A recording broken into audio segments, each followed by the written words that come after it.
Hello, everyone. Happy day, whatever day is for you.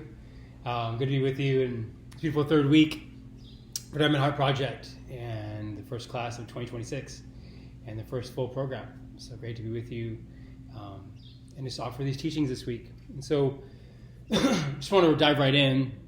We'll talk more on the integration call around the topics of the week and the directives that were offered. The topics for today on the video are going to be the power of the moment,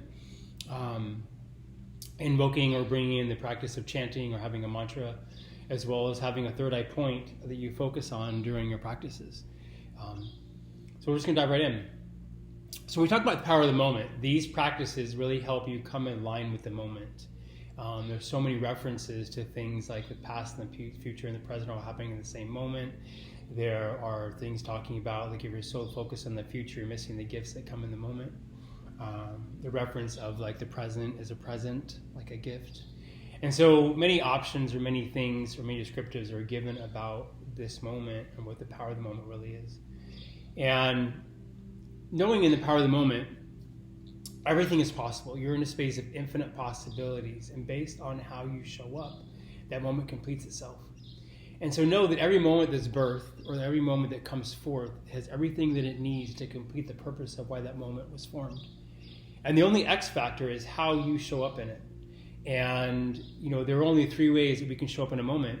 One of them is take an action. Second one is speak your truth. And third is hold space. And by getting a deeper connection to your intuitive sense, inner wisdom, higher guidance, whatever name you want to give it, you can feel called or begin to understand how to show up in that moment. What does that moment need for it to complete itself? And if you think of the moment like a bubble, that bubble is birthed, and then you complete your moment or how you interact with that moment, and it completes itself, and then it floats up to consciousness and allows consciousness to expand, or God to expand into a more infinite space than what it really is. And so then in turn, that God or that source of frequency or intelligence of God itself begins to support you.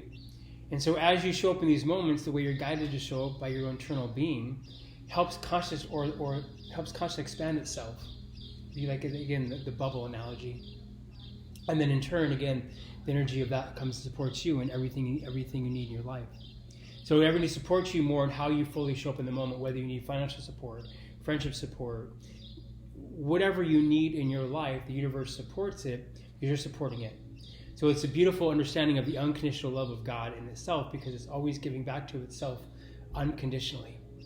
That's why the moment is so important, because that moment helps, again, God consciousness expand further into its purity of its being by how you show up in the moment, how that moment completes itself by the way you show up.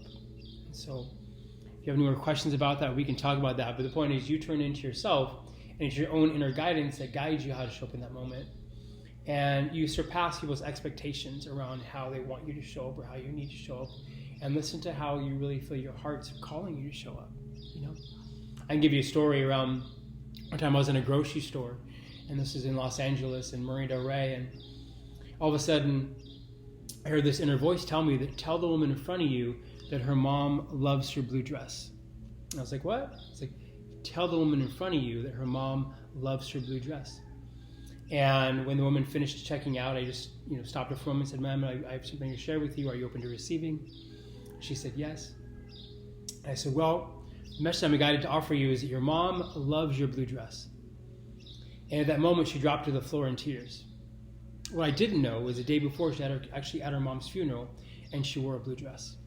And so that message helped the quantum field, or God-like self, or God intelligence, expand more of its true nature through her by whatever it needed to happen. Whether she needed to hear that message to understand that her mom's safe and sound, understand more belief around the higher realms of where the souls go when they pass. Whatever needed to happen helped the growth of the quantum field or the expansion of consciousness, because she was able to hear that message. And so I was not concerned about how she chose to receive the message. She could have got mad, she could have stormed out, however it was, whatever it meant to her. But I was being used in a beautiful way. And so I have a workshop I teach called You're Being Used, You Tool. Realize that we are tools of consciousness and of source, God, creator. And our inner wisdom, an intuitive sense, our inner guidance is what helps us show up in the way the great Creator wants us to show up to help it evolve itself. Because remember, back to the consciousness of life, your life is always happening for you, never to you, never against you. And so everything that happens in the universe is happening for the exact same thing. Just like that principle is about your specific life, that principle also allows to all of consciousness and the entire cosmos and God itself. Everything is happening for its greater good. And so becoming power in the moment by using your practices, you're able to come into the 10th of a moment and really experience what the moment's trying to offer you. And again, in the actual presence of the moment, there's infinite possibilities. And so how you show up changes how that moment's going to complete itself. So this is the power of the moment. Again, we can talk further into this on our integration call. But it's important. That's why it's so important for you to focus on how present you can become and what's needed. Whether you're present with your children, really understanding what they need in the moment. And it could be beyond what you think they need, right? Or when an employee that works for you needs, or a coworker or a friend, or what you need in the moment.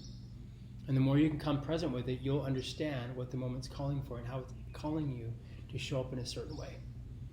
And so we do the pattern work as well to remove our limited belief systems or limited patterns of our subconscious to get out of the way of ourselves. Instead of thinking about the way we're supposed to show up or the way we think we're supposed to show up, we're able to really get in tune with what is the moment calling for. And we do this by having a deeper connection with ourselves as we practice our practices. That's the only thing that creates that deeper connection is our self-love, self-care practices, whatever those mean to you. So that's the power of the moment. And we can talk more on the integration call. So this week we're also inviting in the practice of chanting. And remember, the core of our being is made of two things. One is light and one is sound. And they're really the same thing, but it's a whole other conversation. But when you begin to chant, a lot of times we hear chanting involved in yoga classes or sound baths or different things, and most of the time we're chanting Sanskrit or Sanskrit language. You can chant whatever you want. But in these yogic chants, we're chanting Sanskrit. That Sanskrit is the oldest language found on the planet. I also know that this language is not an intellectual, cognitive language. It's a vibrational language. And it's so more about what you feel when you say these words or when you chant these syllables or these frequencies or what you receive. And it doesn't matter if you put how you grammatize it, how you put the first word last word middle, like whatever it is, similar to what we do in Kundalini classes, the one that we have on Wednesday. So whether you watch recordings or you're live with me on the teachings, we always end with a chant, and so it's really about embracing the gifts of what the practice brought us. So either way, these chants are very powerful, and whenever you create anything with intention, know that when you speak a language, no matter what language it is, just like your intuitive sense talks to you in the language you understand, it's not talking to you in a certain language. You're interpreting it based on the language and how you choose to communicate externally and internally. And so when you chant, whether you're chanting, it's really important that you, along with chanting on a deeper teaching, it's really important you're hyper aware of the words that you speak and the sounds that come out of your mouth. Or whether you're singing along with a song you heard when you were in high school or whatever it is, be really aware of what those words are saying and what they're actually calling in.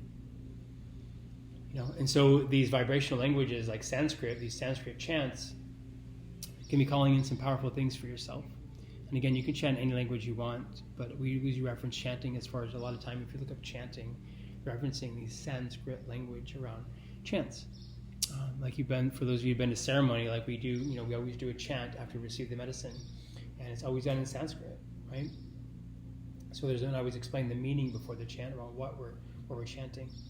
So you can chant something else. You can chant the Om Nom, or the chant of the week was the Nam Myoho Renge Kyo chant, which is Tibetan Buddhist chant. There's a lineage of Tibetan Buddhism that just chants this chant, and this is their practice. And so we're removing suffering from all of humanity. And I always transition that context into more, instead of releasing something, we're calling something in. And we're calling in a deeper connection to the source divinity within yourself for all of humanity. Either way, it's also done in Sanskrit. So these ancient chants are beautiful. Find one that works for you and see what resonates. And most importantly, just get in tune with opening your voice, opening your throat chakra, and begin to call in vibration. And vibration is how we shift the quantum field, the realms, the energy within ourselves. And it's all one. It's all connected. I'm not talking about anything different, but I'm just giving you different reference points for the same exact space. So, chanting. The last one is the third eye focus. And so I've had some profound experience in my life when I do my practices and I focus on my third eye point, either with my eyes closed or eyes open, like either I'm focusing on this space, the pituitary gland, the pineal gland, around having access point. This point is well known in traditions all around the world for many thousands of years. That's why they have pine cone shapes of things. That's what the thing looks like. But really focus on this point. You might begin to feel more of an activation or opening through your practices. I'll talk more about it on the integration call. But just see what happens when you focus on this point, whether you're in a silent meditation or chanting, and just begin to, again, be aware, be neutral with it around these openings or expansions or connections, or maybe see flash of light, or maybe information. But focus on that point while you do your practice, so we can just see what shifts. Okay? So, blessings to all of you, and I love you all. And thank you for this beautiful opportunity to be with you and the STEMinar project. So, blessings.